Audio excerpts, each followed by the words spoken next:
Very good morning, Radiant, class 11th. Student, in the last video, we have seen and studied about the some special transactions like as a bad debt, depreciation, interest on capital, and interest on drawing. And today, some related transactions, some relative items are left. So, उसी को आप देखेंगे बेटा, थोड़ा ध्यान से देखिएगा. Today's topic is expenditure on installation of machinery and erection building. तो प्रॉब्लम ये है कि आपको पता है बेटा, हमने बहुत पहले ही बताया था आपको, जो हमारे एक्सपेंडिचर्स होते हैं, एक्सपेंडिचर्स जो हमारे होते हैं वो एक्सपेंडिचर टू टाइप्स के होते हैं. टू टाइप्स का मतलब क्या है बेटा? एक आपका रेवेन्यू टाइप का एक्सपेंडिचर होता है और दूसरा आपका जो होता है वो कैपिटल एक्सपेंडिचर होता है. Sir, revenue expenditure capital expenditure में क्या फ़र्क है बेटा? जो रेवेन्यू एक्सपेंसेस होते हैं वो हर साल होते रहते हैं, ठीक है, हर बार होते रहते हैं, हर महीने होते रहते हैं. Means the expenses which are done in one by again या अगेन टू अगेन होता रहता है. कैपिटल एक्सपेंडिचर वो होते हैं जो जिसको करने से आपके एसेट्स की वैल्यू बढ़ जाती है, ठीक है, चाहे वो बिल्डिंग को परचेज करना हो, चाहे वो मशीनरी को परचेज करना हो, चाहे वो फर्नीचर को परचेज करना हो. तो ये चीज़ें जो है काफ़ी पहले बताई गई हैं. आज बेटा जो कैपिटल एक्सपेंडिचर की हम बात करने जा रहे हैं, आपको बहुत पहले पता है कि सर अगर हम रेवेन्यू एक्सपेंडिचर करते हैं जो कैपिटल एक्सपेंडिचर करते हैं. देखो, परचेजिंग जो अगर हम बात करें बेटा, तो परचेजिंग हम दो जो चीज़ों की करते हैं. एक परचेज ऑफ गुड्स करते हैं यहाँ, और दूसरा करते हैं परचेज ऑफ असेट्स. ठीक है बेटा, एक करते हैं परचेज ऑफ गुड्स, दूसरा करते हैं परचेज ऑफ असेट्स. अब ये परचेज ऑफ गुड्स का मतलब क्या है? जब भी परचेज ऑफ गुड्स मिलेगा मतलब वो सामान जो आप ला रहे हैं क्या करने के लिए? बेचने के लिए. आप क्या करने के लिए ला रहे हैं बेटा? बेचने के लिए. तो जो सामान आप बेचने के लिए ला रहे हैं उसी के लिए ही परचेज ऑफ गुड्स बोला जाएगा, बाकी चीज़ों के लिए परचेज ऑफ गुड्स नहीं बोला जाएगा. अगर आप सामान यूज करने के लिए ला रहे हैं तो उस पर्टिकुलर असेट्स का नाम बोला जाएगा. जैसे अगर आपने फर्नीचर परचेज किया तो फर्नीचर, बिल्डिंग परचेज किया तो बिल्डिंग, मशीनरी परचेज किया तो मशीनरी, कोई टूल्स परचेज किया तो उस टूल्स का नाम आप बोलेंगे, ठीक है. लेकिन अगर हम परचेज ऑफ गुड्स बोल रहे हैं, जब भी परचेज केवल गुड्स लिखा रहेगा आपके दिमाग में आएगा कि सर ये वही गुड्स है, ये वही आइटम है जिसका हमारा बिजनेस चल रहा है, जिसको हम परचेज करें, जिसको हम जो है बेच रहे हैं. अगर आपकी मोटर बाइक की एजेंसी होगी और आप जितनी बार मोटर बाइक परचेज करेंगे, मोटर बाइक के नाम से नहीं बल्कि वो गुड्स के नाम से या परचेज के नाम से जाएगी, ठीक है. वहीं पे अगर आप मोटर बाइक एजेंसी पे कार परचेज करते हैं, फर्नीचर परचेज करते हैं, मशीनरी परचेज करते हैं, तो वो आपका फर्नीचर, बिल्डिंग, मशीनरी या जो आपने परचेज किया उसके नाम से जाएगा, ठीक है. अब प्रॉब्लम ये है कि सर एक्सपेंडिचर में installation of machinery, suppose that अगर आप कोई मशीनरी लेकर के आए, तो ये बताओ बेटा, अगर आपने 1 लाख रुपए की मशीनरी परचेज किया और 1 लाख रुपए की मशीनरी परचेज करने के बाद इसमें 2000 रुपये उसको लाने का एक्सपेंस, जैसे इसको आप कह सकते हैं कैरिज एक्सपेंस.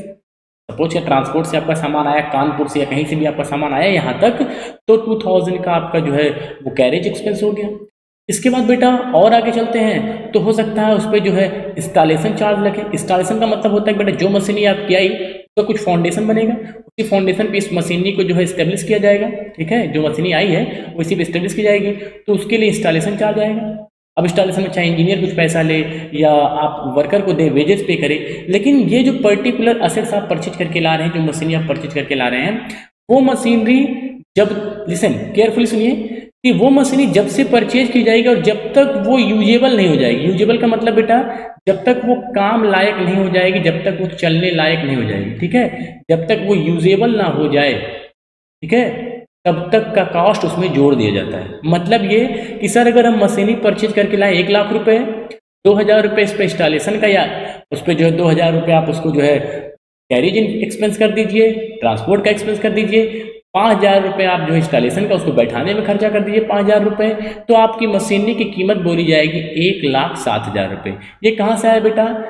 तो जब से मशीनरी आएगी जब तक वो तैयार नहीं हो जाएगी तब तक के खर्चों को उसमें जोड़ दिया जाता है, ठीक है. It means when any assets purchase by the businessman, assets means furniture, land, building, machinery, when any assets purchase by the businessman, the assets, ठीक है, उस असेट्स में होने वाले जो भी एक्सपेंसेस हैं वो उस पर्टिकुलर टाइम में उसी में जुड़ते जाते हैं, ठीक है. आप मशीनरी परचेज करेंगे 1 लाख रुपए का, वहां से लाने का खर्चा 10,000 हो गया, 1,10,000, उसको बैठाने का खर्चा 50,000, तो आप मशीनरी अकाउंट बोलेंगे कि मशीनरी कितने से हुआ?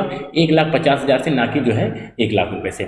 ऐसे जनरली एग्जाम्पल लो तो बेटा, अगर आप कोई मशीनरी लेकर के आएंगे और उसको बैठा देंगे, मतलब वो चलने लायक हो जाएगी, और किसी ने आपसे पूछा कि भाई कितने का है, तो आप बोलेंगे भाई ऐसा है कि खरीदा तो था 1 लाख रुपए, लेकिन ले दे के सब पड़ गया जो है 1,10,000, 1,70,000, 1,80,000, ठीक है. तो वो जो एक्स्ट्रा आप उसमें ऐड कर रहे हैं, that is the expenses that incurred on the machinery at the time of installation, ठीक है. तो ये बात आप दिमाग में रखेंगे, आपका कंसेप्ट है। लेकिन वही बेटा अगर आप गुड्स परचेज कर रहे हैं और परचेज आप गुड्स के कंडीशन में आप कैरिज दे रहे हैं तो कैरिज एक्सपेंस बोला है। कैरिज का मतलब होता है माल को लाने का खर्चा। सपोज दैट अगर आपने परचेज आप गुड्स किया 1 लाख रुपए का, ध्यान से देखिएगा, परचेज ऑफ गुड्स कितने का, 1 लाख रुपए का, और उसमें आपने 2,000 रुपए क्या दिया, कैरेज एक्सपेंस, भाड़ा, ठीक है। तो आप एंट्री पास करेंगे purchase account debit, purchase account debit 1 lakh रुपए, carriage expense, carriage expense account debit 2,000 to cash, जो भी आपने पेमेंट किया टू कैश। तो इस तरीके से आप दिखाएंगे, ठीक है बेटा। लेकिन वहीं अगर आप यही मशीनरी की एंट्री करनी चाहें तो क्या एंट्री पास करेंगे इस मशीनरी के लिए? इस मशीनरी के लिए हम एंट्री पास करेंगे सीधे सीधे machinery account debit to cash. क्या पास करेंगे बेटा? Machinery account debit to cash 1,07,000 रुपए।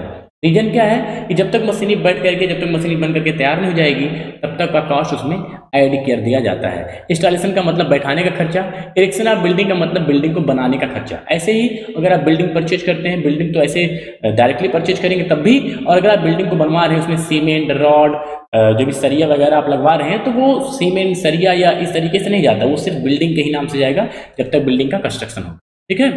तो बातें होती रहेंगी बेटा आगे। एक एग्जांपल देखते हैं। For example, bought goods from Nilesh for cash 50,000 and also paid 1,000 for their carry। आपने क्या परचेज किया बेटा?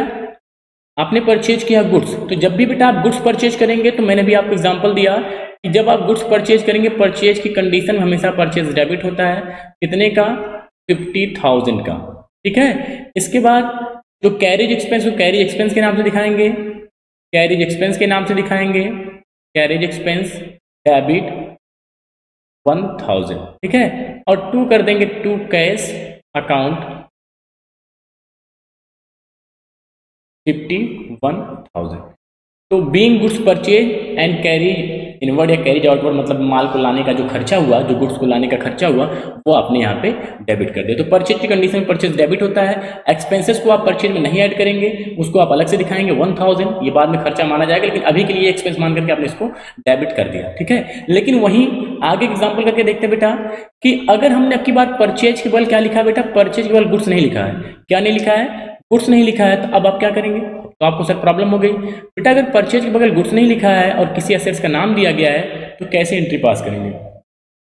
Purchase a machinery by giving a cheque ₹3 lakh and paid 25,000 on in cash as a wages on installation of machinery. तो machinery को लाने का, उस पर मजदूरी लेबर मिल करके उसको फाउंडेशन पे रखा गया, उसको नट बोल्ट से कसा गया, जो भी किया गया, तो वो बाद में जो है इसी नाम से जाएगा। कैसे होगा बेटा? आप कहेंगे सर हम मशीनरी को डेबिट करेंगे। किसको डेबिट करेंगे? Machinery account debit. Machinery account debit आप जर्नल के फॉर्मेट में ही करिएगा। मशीनरी अकाउंट डेबिट कितने की मशीनरी पड़ी?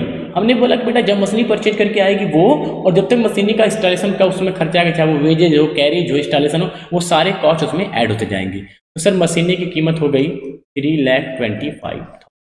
इस 325 में ना तो आपको वेजेस का कहीं नाम दिखाना, ना तो आपको इंस्टॉलेशन का कहीं नाम दिखाना है। ये वेजेस लिखा जाता है, लेकिन अगर आप परचेज गुड्स करते हैं, जब आप असेट्स परचेज करेंगे तो असेट्स परचेज करने के टाइम पर उसमें होने वाले खर्चे उसी में जाकर के ऐड हो जाते हैं। तो 3,25,000, इसमें आपने 3 लाख रुपए का चेक दिया है, पेड बाय चेक। देखो चेक ऑफ 3 लाख रुपए का चेक दिया है, और जो घर पे खर्चा हुआ, जो मजदूर लोगों ने मिल करके उसको रखा, तो मजदूर को भी आप जो है उसको बैठाने के लिए आप उसको चेक तो दे नहीं सकते, तो आपने 25,000 रुपये नगद दे दिया। लेकिन सर ये जो हमारी मशीनरी पड़ी है वो 3,25,000 रुपए की, जिसमें से 3 लाख हमने चेक दिया, मतलब बैंक से दिया, और बाकी अमाउंट हमने कैसे दिया? कैश से दिया, ठीक है, 25,000। और रूल आपको पता है, यहाँ पे रियल का रूल लग रहा है, what comes in debit what goes out credit, ठीक है। मशीनरी आ रही है तो डेबिट, बैंक से पैसा जा रहा है, कैश से पैसा जा रहा है तो credit. Being machinery purchase and installation expense paid, ठीक है। इसके बाद एक और example, bought for 15 lakh and timber, bought for 15 lakh and timber for ₹10 lakh, purchase for the construction of building.